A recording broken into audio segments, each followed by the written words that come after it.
Hi guys, and welcome back to my channel. Thank you to my third subscriber. Shout out. Today I want to talk about things that K-pop stans do that annoy me. Let's begin. In no order of importance. Number 1. The need to invalidate other groups' successes to raise their favorite group or highlight their successes. This happens especially in fan wars. But these days, it's been out of hand. Fandoms will do this unprovoked for some nonsense ego boost. Whether provoked or unprovoked, I think it's terrible to look down on other people just because you don't like them. If you will engage in a fan war provoked, at least do so fair and square. Go for the person that attacked you, the fan who said whatever about your fandom. But to attack an idol or groups that have got literally no idea what's happening and then completely bash their careers as artists is just a very low blow. No matter how big or small, every single one of them matter. I'm so sure that some of the people who say this type of thing currently have struggling careers. Not all of course, but some. And some of them know firsthand what it's like to have a slow climb to success or whatever the situation may be, and yet,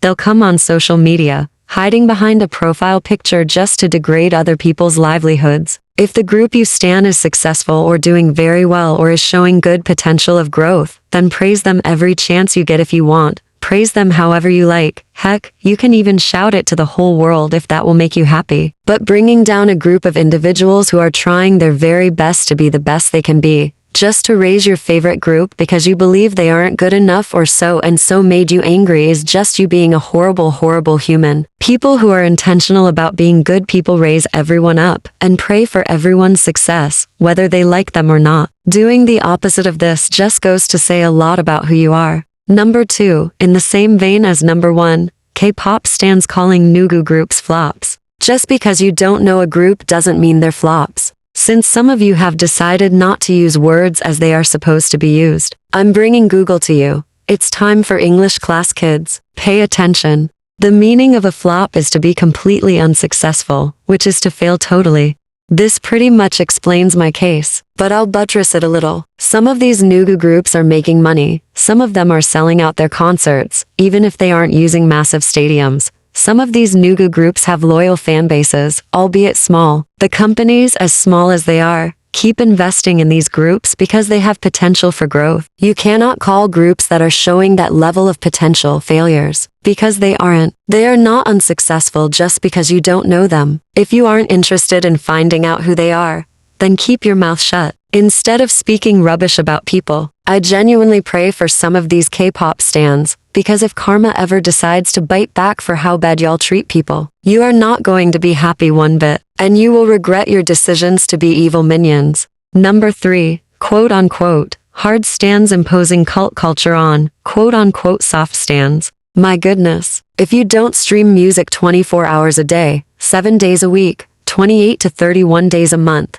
365 days a year, you are a terrible person and a soft stan. If you don't participate in fan wars to fight for your idol, you don't really care. You don't buy their albums. Oh my gosh, you're evil. You don't watch their content. You have committed blasphemy. How dare you have a life outside standing a group? Unforgivable behavior. Shall I continue? Or is this enough? Now, I understand why people feel strongly about these groups they stan. I really do. Especially because in K-pop, all those things I listed are practically a yardstick for how well your group does. The point is that they matter in K-pop, and it makes sense why they want all stans to follow suit. These idol groups depend heavily on this kind of fan support. Plus, it's actually relatively easy to stream if you've got Spotify or Apple Premium and Station Head. Just leave the music playing on your phone. If you don't want to listen, plug in headphones or reduce the volume. So, to be fair, I understand. However, it's wrong to force people to spend money or time that they do not have for an idol group that, to be honest, doesn't know them and probably won't even remember their faces after meeting one time. Some of these stans have families or people that depend on that. Some of them have very demanding lifestyles or jobs. Not everyone can do what K-pop stans consider real support,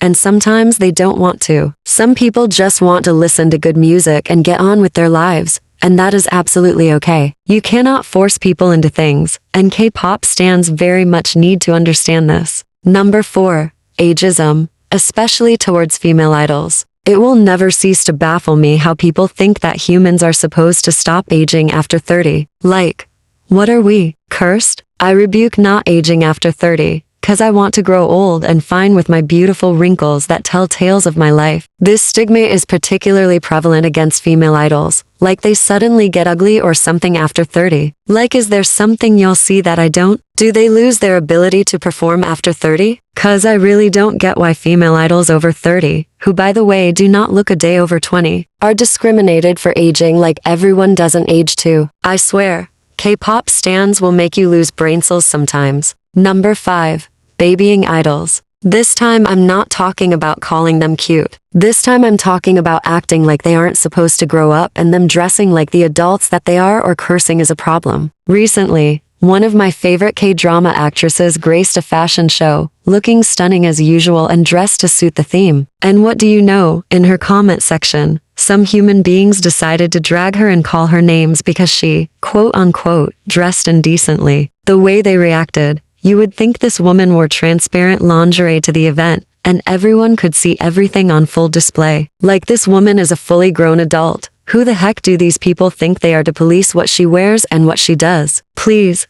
K-pop stans, get a life. Number 6. Proclaiming they're special because they like K-pop over Western music. Like, okay, you like music, dancing, vocals, and performances like the rest of us. Get over yourself. If you want to stick with K-pop alone, that's really okay. It's your thing. But you're not one leg up against others because you like music. That ideology makes no sense. Number 7. Defending idols guilty of a crime. So your fave fucked up? Yeah. Get in line. Humans are not perfect and people will mess up sometimes. It's okay for an idol to mess up. They're human too. But don't defend them for doing something stupid. If they fucked up, call them out for it. Don't call them names, but ensure your message gets across and ensure it gets addressed. Whether it's you threatening to boycott or handling the situation however you see fit. I'm really big on forgiveness. I'm one of those people that cannot hold a grudge to save my life, so I don't get mad for long stretches of time, but you best believe that I will call out bullshit the very second I see it or sense it. It's okay to mess up as far as it's not an unforgivable crime in the vein of human life. I'm sure you guys know the kind of heavy crimes I'm talking about. But those softer crimes, hey, people mess up all the time. But the second they do, if you are a fan and want the best for them, you call them out, ensure the issue gets addressed, ensure there is visible change and notable remorse, not just your average letter or video. The idol's actions have to speak for themselves, and then you can move on. So, I think I'm done here for today. Please let me know if you enjoyed this video. I do love me some feedback or well-constructed criticism. Thank you for watching. Bye my darlings.